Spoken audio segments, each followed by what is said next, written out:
VIP member. Recommended gun settings and pressure for low volume, low pressure, single stage paint job.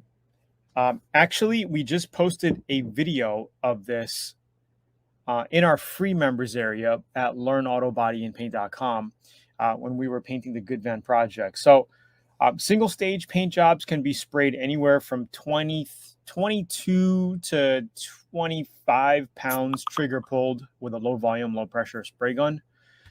In that area, you could actually spray a lot less, especially if you're using this gun, which is the Atom X88 Infinity Blue Moon. There's a Blue Moon version and also an Infinity version. The only difference is the color.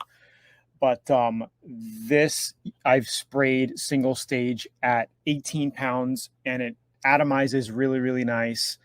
18 PSI atomizes really, really nice and comes on lays out really smooth. And then we have 2 more videos coming out on the Good Van project, which we're going to be spraying single stage with this gun and the Atom X27 single stage. And I take you through the settings, distance to panel, flow, basically trigger fluid flow, always set wide open fluid flow. Okay. And then spraying anywhere from normally 22 to 25 pounds. Sometimes some guns you can spray a little lower. This one you can spray comfortably at 18 to 20 pounds. It uses a lot less air, and it sprays on really nice. So if you guys want to check out awesome spray guns, go to Zula.com or just Google Atom X88.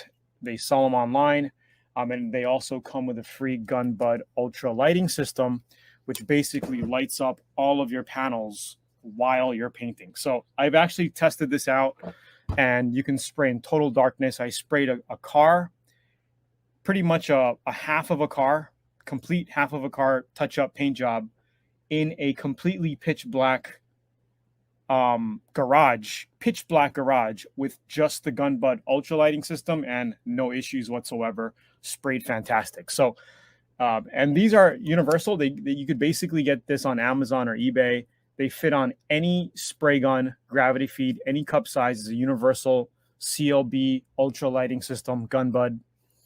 And you can also put them on a siphon feed gun tilted upwards like this. So basically, if you have a siphon feed gun, your cup is on the bottom and your trigger's on top. It's the same thing. It'll still light up like this from the bottom up. So pretty cool device. So the same PSI for base on the low volume, low pressure spray gun. Pretty much base. You can go a little bit higher, especially if you're spraying metallics. I like to spray at, anywhere from 25, 26, 27 pounds in that area for base coat, clear coat. Especially with metallics, okay? Because you wanna spread that metallic flake. You want to have a pretty wide fan, good atomization. So metallics a little bit more. When you're spraying metallics, you want to make sure you crisscross your spray pattern. So if you're going this way, right, top to bottom, bottom to top, however you do it, you also kind of want to dust it this way after you spray. Okay, mainly on the second and third coat, you're going to be doing a cross pattern. Gun for a Raptor Liner. Raptor Liner, you do not want to spray any type of undercoating or Raptor Liners with these guns. I would not. Even if you put a 2.0 on, I wouldn't do it. It's Raptor Liner, any bed liner product is very, very thick and can gunk up your gun if you don't clean it out super quickly. It could literally just clog up your gun and if you don't do a good job cleaning it, you can kiss your gun goodbye.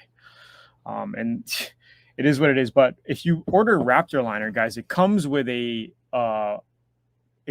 sprayer that has like a nozzle at the tip. It's in my VIP videos if you guys haven't seen it, or check out my YouTube channel. We have a few videos. We actually did Raptor Liner on a good few projects. So yeah. How is the tolecut dry sanding for runs and nibs? Dry is easier to gauge sanding.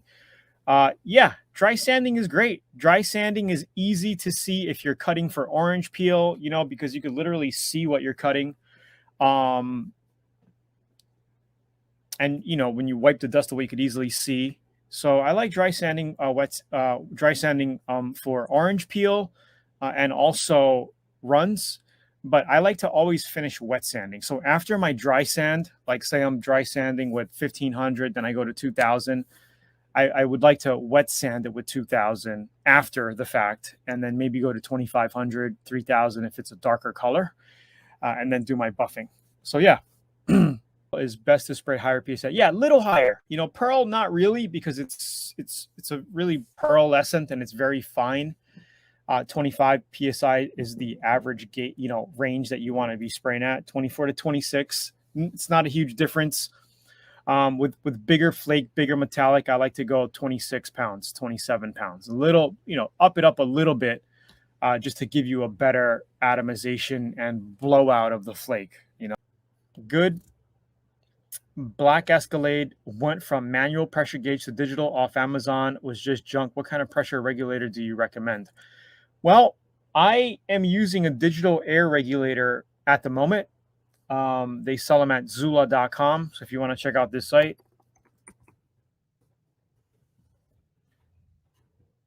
that's where I get my spray guns and air regulator. Been hot and humid. My paint going on dry. Tried adding reducer and still spraying dry. Keep adding reducer, or nope, you don't want to thin it out too much. I would make sure you're using I'm not sure what kind of paint system you're using, base coat, clear coat, or single stage, but you want to make sure you're using slow reducers and slow activators in high heat. And also try to paint at the coolest time of the day. So you may need to wake up extra early, 5 o'clock in the morning, 6 o'clock in the morning, and do your paint. Okay, that's pretty much the coolest time is from, you know, 3:30 to 6, 7 a.m. That's the coolest time of the day. So yeah, make sure you're using slow reducers, slow activators, slow hardeners, whatever paint system you're using, and don't over reduce, because you're just going to reduce your paint down to nothing. Don't over reduce. Usually it's 10 to 15% reducer, no more. Is there any difference between aluminum oxide and silicone carbide sandpaper? Obviously, yes, there is a difference. I think the silicone carbide can cut cleaner. Try them both. Okay, I painted some rims this weekend. Is it better to use etching primer or 2K primer? I send everything to 320. If they are painted rims, right, you can just use a 2K filler primer on top of that and you'll be good to go. If it is any type of metal, aluminum, steel, then I would go with an etching primer. Let that flash dry for about an hour and then put 2K right on top of it. You don't have to sand it. Okay, do your etching primer. 1 coat is good. You don't have to go crazy. And then 2 coats of 2K filler primer after that has cured. So let that dry for about an hour. Let it flash. 2 coats of filler primer. Sand it down to 400, and you're good to paint. Yeah, preparing for garage DIY and a little filter for fumes and smell. Which one do I get? Carbon filters. You could get carbon filters. I got regular home filters. If you're filtering out to outside, you don't need carbon. A carbon mixture with, an organic type filter is for your mask if you're breathing, if you're going to be filtering out fumes to breathe. But for going outside, you don't need to get carbon filters. Okay, even incoming air to your garage, you don't need carbon filters. Just a regular home, like the HVAC filters, like a home AC system filters, that type of filter is good. Compressor in Hawaii other than Home Depot or Lowe's. I would just check Facebook Marketplace, check Craigslist. You could go, there are a couple of distributors in Mapuna Puna, not specifically for air compressors, but where is that place? There's a place on Dillingham as well. It's Hawaii Pneumatic Tools or something like that. I forgot the name, but there's a place that sells pneumatic tools and air compressors, but they're expensive, man. Like I would just go to Home Depot or Lowe's, man, and just get a 60-gallon like I picked up mine. It's the cheapest bet. Those independent guys who sell compressors and pneumatic tubes, those places are expensive. They're going to charge you like $3-4 grand for an air compressor. 0.5 millimeter flakes. Do you need a bigger tip size to spray? Ideally, if you're spraying flakes, mini flakes, 1.4 tip is okay. Make sure you take out your filter. Okay, if you have a neck filter, I use a neck filter, but when I'm spraying clear coats or any type of metallics, I take it out. Okay, but if you have a little neck filter here, make sure you take that out, and then you filter your paint materials before you put them in the cup. Okay, so you would just have your standard filter set up here, right? Pour your paint in, filter it. This way you don't need the filter in here. Okay, so if you're doing flakes, be sure to take that out, because I've sprayed flakes a couple times back in the day, forgot to take the filter out. You're in the middle of spraying and you're like, why isn't anything coming out? It's because it's clogged up. That was a newbie mistake way back in the day. So I'm going to answer. Tony, I've never painted single stage paint. How different is this spraying from base coat? Big difference, because you're only putting 2 medium wet coats on and you're done. And single stage covers like a freaking beauty. You know, it covers. Single stage can cover, 220 sand scratches. Okay. But you would want to ideally sand, have your prepped up surface down to at least a 360. Okay. If you want to get anal and go anal, then you go to 400 grit. 400 grit is a good grit to paint over with base coat, clear coat as well. Okay. Single stage is great. You could be less picky. 2 medium wet coats, you're done. And I talk about this in VIP. So Calixto Alvita, Callisto Avila, hopefully I'm saying that right. Go back to the links above there and grab the free trainings, and then get into Learn Autobody, and then maybe become a VIP member, bro. I mean, it's pennies on the deal is just ridiculously. VIP is like pretty much free.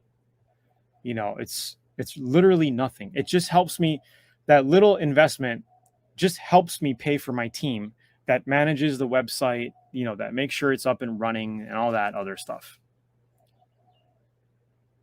What does it mean if I shot clear and first coat was glossy once I laid second coat, it looked like it was getting dull and dried out? I'm not sure, man. I mean, it's hard to say without actually looking at what you're doing. To me, it just sounds like you're not putting enough clear on it, or maybe it could be dieback, where you're using a cheap clear coat and it just dries up and shrivels up after a week. I will speak to you guys soon. Thanks for tuning in, and I'll see you next week. Same time. Peace.